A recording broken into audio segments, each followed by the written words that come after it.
Et bonjour à toutes et tous, à tous et toutes, puisqu'on va parler d'égalité. Eh bien, dans le discours, on n'arrive pas à mettre à égalité les termes qu'on veut utiliser, mais voilà, jouons avec l'ordre des termes qu'on veut utiliser. Je suis ravie de vous retrouver aujourd'hui, comme à chaque fois, et j'ai envie de commencer ce numéro, avant de demander à mon invité de se présenter, par une question. Est-ce que nous, en tant qu'enseignants, on est conscient du rôle qu'on peut jouer dans la fabrication des inégalités? Personnellement, avant de discuter avec Dylan, j'étais pas forcément... Allez, intellectuellement, j'imaginais qu'on pouvait être pourvoyeur de ces inégalités. Mais je vous assure qu'après une heure d'entretien avec Dylan, eh bien, vous déconstruirez certaines choses et vous vous direz, OK, j'ai une vraie responsabilité. Alors, qu'est-ce que je fais? Donc, merci Dylan, déjà, de m'avoir ouvert les yeux sur plein de choses. On va parler d'inégalité en maternelle. Donc, c'est un sujet qu'on n'aborde pas forcément en maternelle, donc qui est assez spécifique. Comment, dès la maternelle, on construit la société construit, notre environnement construit les inégalités entre filles et garçons. Un vaste sujet. Mais avant de commencer, est-ce que vous voulez bien vous présenter à nous? Oui, bien sûr. Donc déjà, bonjour et merci pour cette invitation. Donc moi, je suis Dylan Rakana. Je suis actuellement doctorant en sciences de l'éducation à l'Université Lumière Lyon 2, donc au sein du laboratoire éducation culture politique. Et je suis également auteur d'un livre qui est paru il y a peu de temps, en janvier 2023, aux éditions L'Harmattan. Qui s'appelle Inégalité filles-garçons à l'école maternelle. Voilà, qui dit tout dans son titre. Exactement. Alors, on utilise depuis le début ce terme d'inégalité. Comment on pourrait définir ce terme d'inégalité et après spécifiquement ce qu'on y accole en filles et garçons, mais j'aime bien qu'on essaye de définir ce terme d'inégalité dont on parle. Bien sûr, alors moi, quand j'utilise ce mot inégalité, en fait, c'est à partir du moment où entre deux groupes ou entre plusieurs groupes, en tout cas, il n'y a pas le même traitement. Il y a un groupe où il manque quelque chose, entre guillemets, par rapport à l'autre groupe. Donc, pour prendre l'exemple des inégalités filles-garçons, et prendre du coup cet exemple de l'école, si les enseignants ou les enseignantes, par exemple, posent plus de questions aux garçons qu'aux filles ou pose des questions plus difficiles aux garçons qu'aux filles ou les relance plus souvent, on peut parler à ce moment-là d'inégalité entre les filles et les garçons. Il y Hmm. a quelque chose aussi qui est lié à ce terme d'inégalité, mais que je différencie. Pour reprendre les termes d'Anne Daflon-Novel, c'est ce qu'on peut appeler la socialisation différenciée. Donc, c'est-à-dire que à cet endroit-là, il n'y a pas quelque chose qui manque à un groupe ou à l'autre, mais il y a quand même un traitement qui n'est pas le même. Pour prendre des exemples concrets, si on ne s'adresse pas de la même manière aux garçons qu'aux filles, par exemple, j'ai pu voir parfois des personnes qui disent ma belle à une fille, mon grand à un garçon. Ou Hmm. si, lorsqu'on demande des services aux enfants de sa classe, on leur demande, admettons, le même nombre de services, mais pas des services du même type. Par exemple, on demandera à une fille d'accompagner d'autres élèves aux toilettes et on demandera Mhm. à un garçon de déplacer une chaise. On ne peut pas dire qu'il manque quelque chose à un groupe puisqu'il y a le même nombre d'interactions, on peut dire, mais c'est juste que ces interactions ne sont pas les mêmes et ça peut amener à des inégalités par la suite. Est-ce que ce traitement des inégalités ou cette définition des inégalités, on va plutôt dire cette définition des inégalités, on peut l'étendre à, à tout groupe finalement? Là, on va parler spécifiquement des filles et des garçons, mais on peut tirer le fil de l'inclusion, de l'école inclusive telle qu'on aimerait la voir se développer? Bien sûr, oui, oui, à mon avis, on peut évidemment traiter des inégalités pour tous les groupes à partir du moment où, comme je vous disais, il y a un groupe où il manque quelque chose par rapport à l'autre, où le Hmm. traitement n'est pas égalitaire et où on enlève quelque chose, ou en tout cas, on ne traite pas de la même façon un des groupes. Ok, alors nous on va s'atteler à ces différences filles-garçons, mais avant, j'aimerais bien qu'on essaye de définir un deuxième terme. Qu'est-ce qu'on appelle par construction sociale? C'est-à-dire que, ah, voilà, qu'est-ce qu'on appelle comme construction sociale? Alors, je vais vous répondre, mais je vais développer après. C'est quelque chose qui est du coup construit socialement, c'est-à-dire qui n'existerait pas si il n'y avait pas une société derrière. Pour Ok. reprendre encore une fois un exemple sur notre thématique, le fait qu'on dise, par exemple, je sais pas, que le vernis, ce soit plus pour les filles que les garçons, que porter les cheveux longs, porter des robes, porter des jupes, soit plus pour les filles que les garçons, tout ça, ce sont des constructions sociales, en fait. C'est la société qui fait que ces choses sont comme ça.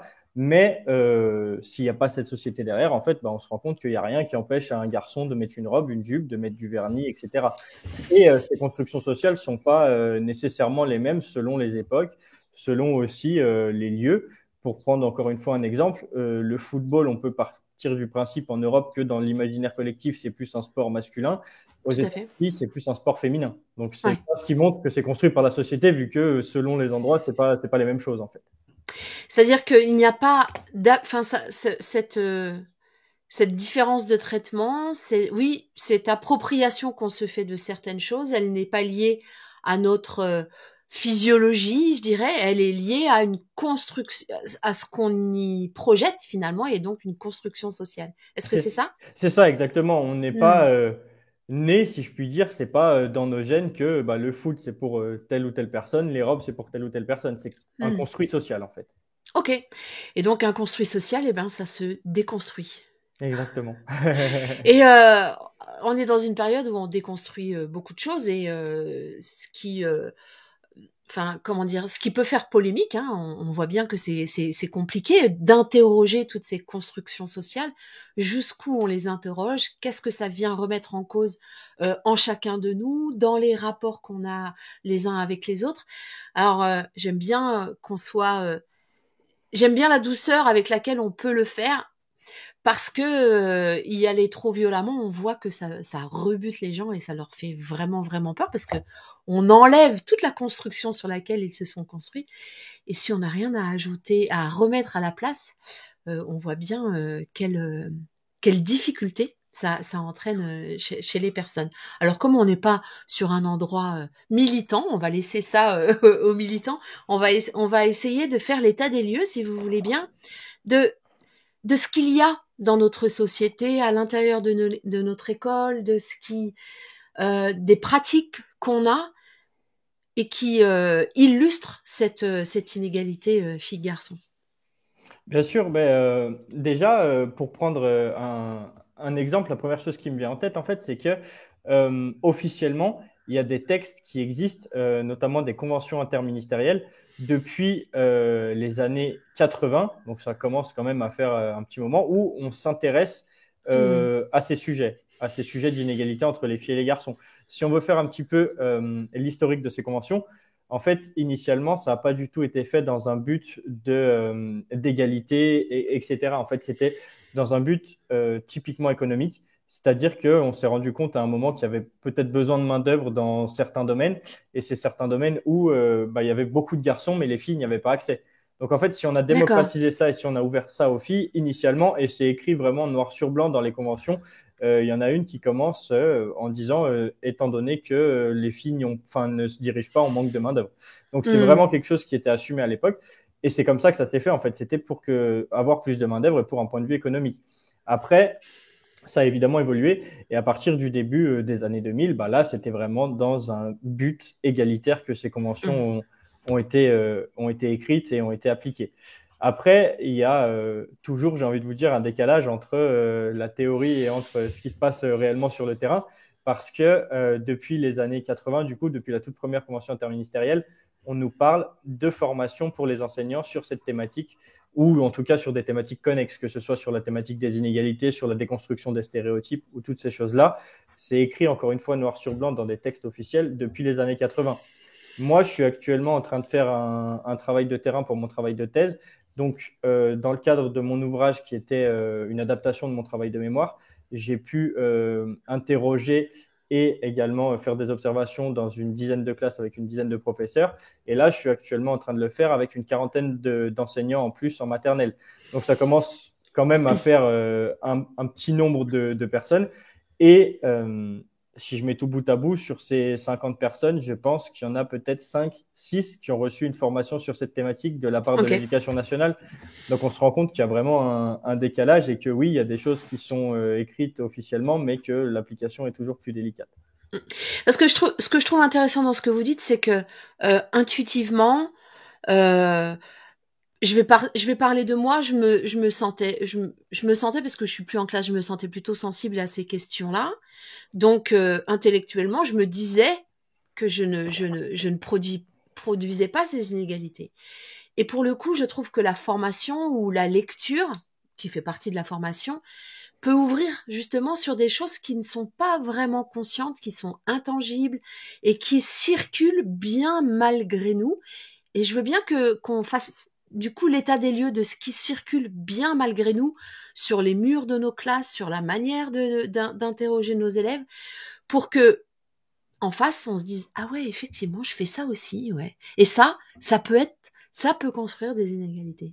Bien sûr, mais déjà l'exemple que je reprends tout le temps parce que bah, les enseignants que je viens observer et avec qui je mène des entretiens me demandent ce que j'ai pu observer dans leur classe et ce que je réponds toujours, c'est que c'est absolument pas un jugement envers la personne. Tout à fait. J'ai aucune légitimité pour dire vous êtes sexiste, vous faites ce genre de stéréotype et c'est Mmh, absolument pas ce que je cherche non plus tout à fait. à mettre en avant.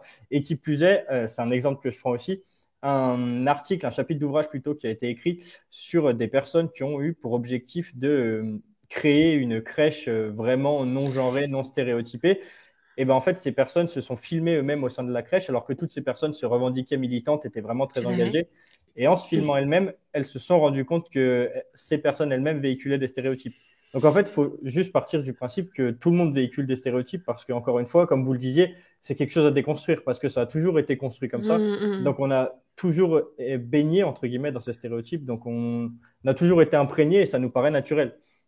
Mais pour prendre des exemples très concrets, Tout à fait. je pense et j'observe en tout cas dans le cadre de ce travail et dans mon travail précédent aussi, c'est beaucoup en fait dans les interactions que ça se passe en classe. C'est-à-dire que, par exemple, ça peut être des interactions aussi qui sont pas nécessairement dirigées envers l'enfant. Ça peut être des interactions entre, par exemple, l'enseignante et l'ATSEM. Mmh. J'entends un nombre incalculable de fois, presque tous les jours, quand un enfant est malade, est-ce que tu pourras appeler la maman? Pourquoi est-ce qu'on appellerait la maman et pas le papa? C'est des Mmh. choses qui peuvent paraître toutes bêtes, mais c'est des choses qu'on entend aussi et ça va aussi bah, vers les enfants. Par exemple, lorsqu'un enfant se tâche ou abîme un de ses vêtements, ah bah ta maman va pas être contente, ah bah maman va pouvoir te le recoudre. Encore une fois, pourquoi est-ce qu'on n'inclurait pas le père là-dedans? Tout à fait. Et bah ça, c'est tout ce que j'applique enfin que je mets dans la case de la socialisation différenciée. Et il y a également tout ce qui est du coup les inégalités, par exemple le fait que les petits garçons soient beaucoup plus réprimandés que les petites filles, le fait que d'un autre côté aussi on les interroge plus et pas de la même manière, c'est les petits garçons que les petites filles. Donc voilà, il y a tout un tas de choses qui se passent déjà au niveau des interactions. Et après, il y a beaucoup de choses aussi qui se passent à travers le matériel. C'est-à-dire que bah, dans ce qui peut être les livres, dans ce qui peut être les contes, dans ce qui peut être tout le matériel pédagogique, en fait, parfois ce matériel véhicule des stéréotypes aussi. On voit un nombre de fois incroyable, par exemple, euh, des œuvres, enfin des livres que les enseignants lisent aux élèves, où bah, ça reproduit encore ces stéréotypes, où bah, la maman est en train de faire à manger pendant que le papa rentre du boulot ou des choses comme ça. Mais on est bien d'accord, Dylan, que on peut, parce que à ce compte-là, je me fais l'avocat du diable. Hein. Si on se dit, ok, je ne vais plus avoir de lecture euh, qui euh, qui donne à voir ces stéréotypes, je vais me couper, par exemple, de beaucoup d'une culture des contes, par exemple. Donc, comme et j'ai pas, enfin, ça fait partie de notre culture et je trouve que c'est intéressant. Enfin, non, pardon, je vais reformuler ma question. C'est comment on fait pour ne pas se couper de cette culture qui est quand même une nouvelle culture et de continuer à interroger et déconstruire. Voilà. Est-ce que vous avez imaginé comment faire pour faire cohabiter finalement l'ancien monde et ce nouveau monde? Bien sûr, ben en fait, pour moi, c'est tout à fait possible encore d'utiliser les comptes et toutes ces choses-là. Simplement, ne pas utiliser que du matériel qui Mm. véhicule des stéréotypes. C'est-à-dire que si on utilise, je sais pas, un conte ou n'importe quelle histoire, ou comme j'ai eu l'exemple encore il y a pas longtemps dans une classe où il y avait une association qui venait raconter des contes en classe, et ils ont donc raconté je sais plus quel conte où il y avait, bah, comme je vous disais, le papa qui était Mm, chasseur et la maman qui faisait à manger, etc. Ça, il n'y a aucun problème, on peut les utiliser. Simplement, ne pas utiliser que ça et ne oui. pas montrer que cette image. Utiliser en parallèle d'autres choses ou, bah, pourquoi pas, ce serait la maman qui irait à la chasse, le papa qui fait à Mm, manger ou des choses mm. comme ça. Il n'y a aucun problème. Il faut absolument pas se couper de C'est tout ça, ce qui ouais. existait avant. Il faut juste simplement, bah, en fait, montrer que tout est possible. Donc oui, en effet, c'est possible qu'un homme aille à la chasse et qu'une femme fasse à manger, c'est Oui, totalement c'est ça. possible. Mais il n'y a pas Oui. que ça qui existe. Donc il faudrait aussi avoir des contre-exemples. C'est ça. En fait, l'idée, c'est d'apporter, c'est c'est pas renverser la table, c'est d'apporter l'envers du miroir ou le contre-exemple qui permet à chaque individu, qu'il soit fille, garçon, de, de, de, de, de, de voir que il y a d'autres possibles que ce qui nous a été assigné comme rôle depuis quelques millénaires. Est-ce que c'est ça qu'il faut entendre? Oui, c'est exactement ça. Je suis pas en train de dire qu'il faut plus réprimander les garçons, plus interroger les garçons, qu'il faut plus appeler les garçons mon grand et plus appeler les filles ma belle. On peut toujours faire tout ça. Mais il faut également le faire dans l'autre sens. Pourquoi est-ce qu'on C'est ça. n'appellerait pas une fille ma grande, un garçon mon beau, même si ça sonne pas forcément très Ouais, bien c'est à vrai. l'oreille, Ouais, mais tout à fait. c'est l'exemple. En fait, on peut garder bah, tout ce qui a toujours existé parce qu'il faut pas non plus l'enlever, mais il faut simplement montrer que c'est possible autrement. Et pourquoi est-ce que bah, on ne demanderait pas un coup à une petite fille d'emmener un élève aux toilettes et un coup à un garçon, et un coup à un garçon de soulever une chaise et un coup à une fille d'enlever une chaise, en fait. Tout à fait. Je trouve intéressant cette proposition parce que, euh, comme je vous disais tout à l'heure, hein, on entend beaucoup dans notre société que cette déconstruction fait peur. Tout de suite, on va à l'inverse en disant, bah oui, mais du coup, alors on n'a plus le droit de rien dire. Et c'est pas ça l'objet. C'est juste d'ajouter un peu de complexité et de mixité dans nos propos et que des propos qu'on adressait soit que aux garçons ou soit que aux filles, et bien que ça puisse se mixer. Mais du coup, euh, comment se fait cette prise de conscience, cette déconstruction qu'on a à avoir en tant que professionnel? Alors, moi, je vais parler bah, du coup enfin, de l'expérience que j'ai pu Bien avoir sûr. avec les personnes avec qui j'ai pu mener des entretiens. En fait, je me rends compte que cette prise de conscience, elle est extrêmement personnelle. En fait, chaque Oui. personne s'est rendu compte de choses à des moments différents dans sa vie. Il y a des personnes, c'est au moment où elles sont devenues parents, elles se sont rendues compte que, Mmh. ou peut-être au moment où elles ont eu le deuxième enfant, qui n'était pas du même sexe que le premier, qu'elles se sont rendues compte de certaines choses. Il y a des personnes, c'était à l'université, en ayant eu parfois un cours, qui se sont rendus compte de certaines choses. Des personnes, ça peut être, bah, elles ont toujours été élevées pardon, par des parents qui sont militants ou qui ont des amis qui sont engagés, donc qui ont aussi ce côté-là. Il y a des personnes qui m'ont dit que c'était en formation. Les rares personnes qui ont eu la chance d'avoir une formation de la part de l'éducation nationale, par exemple, certaines ont pu me dire que bah, ça leur a fait ouvrir les yeux. Il y a vraiment tout un tas de choses, en fait, qui peuvent venir, entre guillemets, faire prendre conscience de ce qui se passe. Ça peut être aussi avec tout ce qu'on entend dans les médias, notamment avec tout ce qu'il y a eu sur MeToo, etc. Tout à fait. C'est assez propre à chacun, en fait. Mais vous êtes d'accord que ce premier élan ou cette première prise de conscience, elle est très déstabilisante puisque on se dit ok, mais alors là du coup, qu'est-ce que je fais? On se retrouve devant, on s'observe soi-même et on se dit ah là là mince. Et j'aimerais bien remettre un petit peu de douceur dans ça parce que c'est un long chemin tout ça. Bien sûr, bah, il y a eu, un enseignant, ça m'est arrivé il n'y a pas très longtemps, qui m'a avoué en fait qu'il redoutait beaucoup ma venue dans la classe parce Hmm. qu'il avait peur de se rendre compte qu'il était sexiste ou de se rendre compte de choses comme ça. Et comme je disais, bah, j'ai repris l'exemple du coup de la crèche et je disais que moi, je venais absolument pas porter un jugement de valeur et que tout le monde transmet des stéréotypes en fait et que je venais pas pour lui dire oh là là mais mon Dieu qu'est-ce que tu fais, t'as pas honte de faire ça? Hmm. Absolument pas. En fait j'essaye de venir voir en classe vraiment ce qui se passe et sur quoi est-ce qu'on pourrait travailler en fait et qu'est-ce qu'on pourrait changer pour pouvoir faire une éducation plus égalitaire en fait. Mais c'est sûr que c'est très compliqué parce qu'encore une fois on a toujours baigné là-dedans et c'est aussi pour ça que je pense que c'est important de le voir à l'école, y compris à l'école maternelle, parce qu'il y a certaines personnes bah, du coup, qui dans leur famille ont toujours eu des stéréotypes qui ont été véhiculés, Hmm. dans la pub, dans toute la société ont toujours eu ça, et à l'école ont toujours eu ça également. Donc c'est pour ça que, arrivé après à un moment où on se rend compte, soit avec MeToo, soit avec tout ce dont j'ai pu parler, on a vraiment tout qui a à déconstruire et on a l'impression que ça nous touche vraiment personnellement au plus profond d'entre nous, en fait. Et oui, parce que je crois que enfin, quand on choisit d'accompagner des enfants à devenir grands, bah, on n'a pas envie de créer des inégalités, quelles qu'elles soient. Hein. J'ai envie de dire le mépris de classe hein, qu'on peut tout à fait voir en action, lié à l'origine ethnique. Enfin, et je trouve que cette prise de conscience, on peut l'étendre et elle nous, quand on se rend compte qu'on est pourvoyeur de ces stéréotypes, c'est pas facile à regarder dans la glace. Enfin, on se dit, waouh, mince, quoi, j'ai pas choisi ce métier-là pour ça. Et est-ce que vous avez, vous, dans votre manière de penser ces choses-là, des, je dirais, des guides de pensée qui permettraient à ceux et celles qui ont envie de s'emparer de ce sujet de se dire, bah, voilà, quand vous êtes à un moment en train de choisir une histoire, pensez à ça, ça et ça. Est-ce qu'on a des petits repères comme ça, des balises qu'on peut se donner pour commencer à déconstruire, parce que je ne vais pas utiliser le terme déconstruire qui est l'aboutissement, mais de commencer à déconstruire ou commencer à s'interroger sur ces choses-là.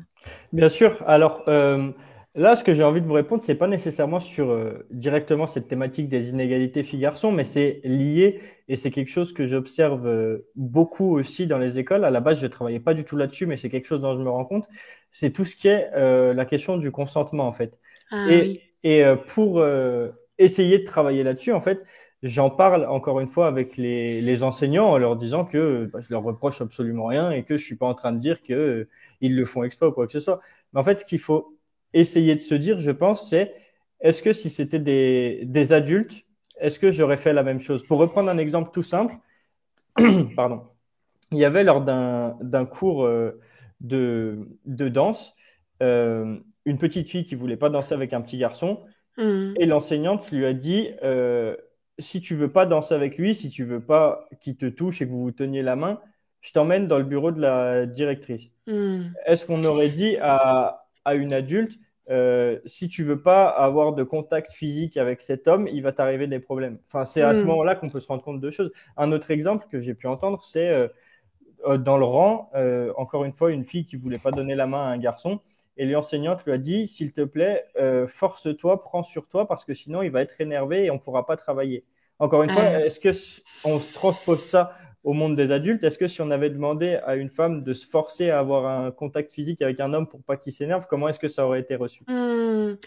Mais c'est très déstabilisant hein, toutes ces questions-là, parce que même en tant qu'adulte, il y a des questions qu'on ne se pose pas au quotidien et on se rend compte qu'on joue ce jeu-là et encore une fois avec toute la douceur de ces termes, hein, c'est il y a pas forcément de méchanceté, de perversion, c'est des choses qui se sont établies et c'est vrai qu'on est à un moment de l'histoire de notre humanité occidentale, en tout cas, où on questionne tout ça. Et questionner, ça, et j'aime bien comme vous le dites, c'est pas dire que c'est bien ou c'est pas bien, c'est le questionner en fait, et se demander si on est encore d'accord avec ce modèle-là. Et il ne s'agit pas de taper sur nos ancêtres qui ont fait ce qu'ils ont pu, ils se sont construits comme ils pouvaient avec ce qu'ils étaient. Mais aujourd'hui, ces questions émergent et ben c'est vrai qu'à l'école, elles émergent bien plus fort puisque on est responsable de l'accompagnement et de l'émergence de cette comment dire de cette je cherche le terme mais je vais voilà d'une culture émancipatrice et si on parle de culture émancipatrice eh bien forcément ces questions euh, prennent sens et on a envie de les accompagner. Euh, Est-ce que, alors, parce que l'école, elle est pas fermée sur elle-même, elle appartient à une société, elle est le reflet d'une société. Et du coup, est-ce qu'une école qu'on voudrait, qu'on emmènerait vers plus d'égalité, suffirait à contrebalancer une société, une famille qui pourrait être encore inégalitaire? Alors, c'est une question assez compliquée. Je ne peux pas y répondre comme ça de but en blanc en affirmant quelque chose en étant Ouais, sûr parce qu'on ne sait pas et on peut simplement parler d'intuition ou en tout cas des hypothèses qu'on peut formuler. Mais moi, l'hypothèse que je formule en fait, c'est que si on attend le collège ou le lycée pour avoir des cours et pour aborder ça avec les élèves, ben en fait, il faut déconstruire tout ce qu'il y a eu dans la famille, tout ce qu'il y a mm, eu dans la société et tout ce qu'il y a eu dans l'école jusqu'au collège ou au lycée. mm, Si on aborde ces thématiques et qu'on peut les aborder de manière transversale, ou on peut même, j'ai presque envie de vous dire en caricaturant un peu, on n'est pas obligé de les aborder parce que ça peut être tellement, entre guillemets, naturel dans les outils oui. qu'on utilise et dans le discours qu'on véhicule qu'on n'a pas nécessairement besoin de l'aborder en fait. Et ce sera juste un autre exemple qui est montré. Mais si on fait ça dès l'école maternelle, dès que les enfants ont 3 ans, eh ben, au lieu de devoir déconstruire tout ce qui s'est passé à l'école, en fait, on va pouvoir montrer qu'il y a peut-être une réalité dans la famille, il y a peut-être une réalité dans la société, comme l'école le fait d'ailleurs sur beaucoup d'autres sujets, mais qu'à l'école, il y a une autre réalité qui existe et que cette autre réalité peut exister ailleurs en fait. Donc je peux pas garantir que ça fonctionnerait, mais Mm. en tout cas, c'est une hypothèse que je formule qui est que si dès que les enfants ont 3 ans, dès qu'ils arrivent à l'école maternelle, on leur montre que cette égalité peut exister, qu'il y a autre chose que ce qui se passe dans la famille ou à la publicité qui peut exister, je pense que ça peut être très utile en effet. Et du coup, je relève quelque chose que vous avez dit et qui me semble important, c'est que c'est pas les discours qu'on pourrait avoir sur l'égalité filles-garçons, c'est bien les actes, les paroles qu'on prononce. Est-ce que les enseignants chez qui vous êtes allés, que vous avez observé, avec qui vous avez échangé, euh, vous ont fait des retours sur le, le décalage ou l'inquiétude que ça peut générer chez les parents? Parce que on a nos valeurs en famille et il ne s'agit pas de les juger. On élève nos enfants avec ces valeurs-là et l'école vient parfois euh, comment dire, contredire, contrebalancer, je ne sais pas quel terme utiliser, puisqu'il ne, c'est pas un rapport de force, c'est ce que vous dites, hein, c'est de proposer une alternative, mais qui peut être prise comme un contre-pouvoir et des parents qui peuvent avoir peur de ce qu'on inculque à nos enfants. On l'a bien vu hein, dans tout ce qui circule quand on parle d'éducation à la sexualité, des parents ont une crainte et une trouille monstrueuse qu'on raconte n'importe quoi à leurs enfants. Donc, est-ce que vous avez eu des retours de ça? Bien sûr. Alors, dans là, le travail que je mène actuellement, donc sur l'école maternelle, j'ai eu des retours qui étaient dans l'ensemble plutôt positifs. Il y a eu quelques, peut-être parfois des petits exemples où ça s'est pas très bien passé avec la famille, mais c'est vraiment de l'ordre du détail en fait et de l'anecdote, si vous voulez. La Mm, plupart du temps, ça se passe plutôt assez bien parce que en fait, les enseignants qui veulent vraiment mener ce travail le mène pas de front. Par exemple, il y a tout ce qui est le fait d'utiliser un certain nombre de mots, enfin un certain type de mots, mm, par exemple.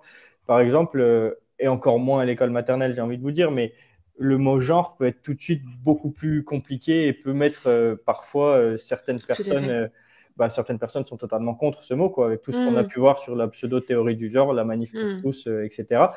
Et du coup, en fait, c'est toutes ces choses-là. Il y a un autre travail que j'ai mené sur l'éducation à la sexualité au lycée. mhm, Et en fait, une des enseignantes avec qui j'ai pu échanger, qui était en charge de ce cours-là, m'a expliqué que la première année, ils ont fait ces cours d'éducation à la sexualité et il y avait peut-être la moitié des élèves d'une classe qui venaient pas et c'était notamment à la eh demande oui, des parents qui voulaient pas qu'ils y eh oui. assistent.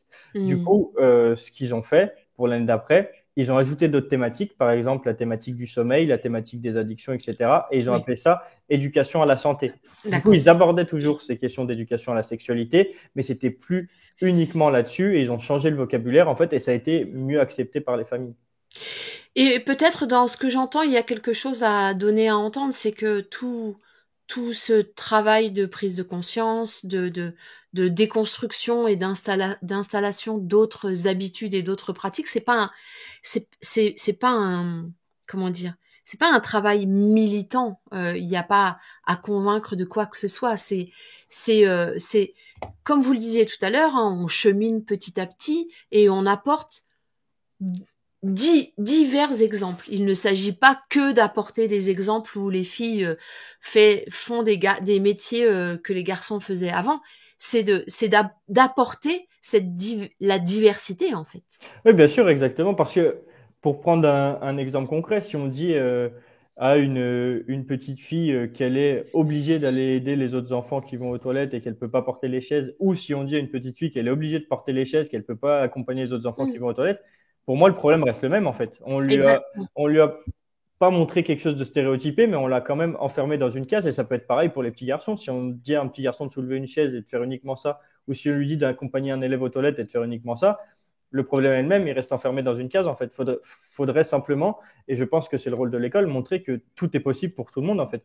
Mm. Qu'autant un garçon qu'une fille peut aller jouer aux poupées, aller jouer aux voitures, peut accompagner un enfant aux toilettes et peut soulever une chaise, peut être qualifié de grand, de grande, de beau, de belle, peut tout ça, en fait. Mais du coup, vous êtes d'accord que c'est un réel ça emmène vers une société autre que la nôtre. Et du coup, est-ce qu'on pourrait essayer de décrire ce que pourrait être une société égalitaire qu'on commence à construire à l'école maternelle, mais une société égalitaire, ça, on définirait les contours comment? Bien sûr, bah, il y a beaucoup d'études qui ont été faites, pas forcément sur qu'est-ce que pourrait être une société égalitaire, mais plutôt un constat sur, entre guillemets, en quoi notre société n'est pas égalitaire. Et en fait, Hmm. bah, pour moi, une société égalitaire, ce serait résumé simplement une société où tout le monde peut tout faire. Donc après, on peut partir dans une utopie, mais ce serait par exemple où dans les filières scientifiques, il y aurait 50% de filles, 50% de garçons. Dans ce qui est les métiers de l'aide à la personne, 50% de filles, 50% de Hmm. garçons.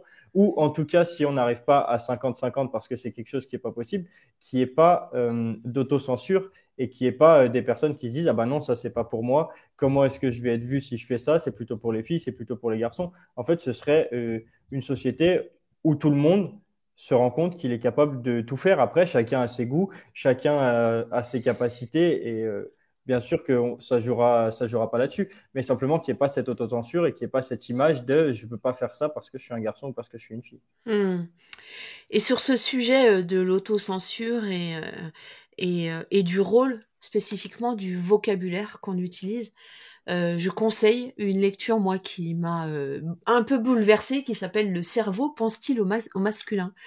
Voilà, et qui fait état justement de ce vocabulaire qu'on utilise et qui finalement, loin enfin, qui ferme les possibles, alors notamment aux filles, hein, hélas, et aussi aux garçons. Hein, je vais parler du métier de sage-femme, par exemple. Voilà.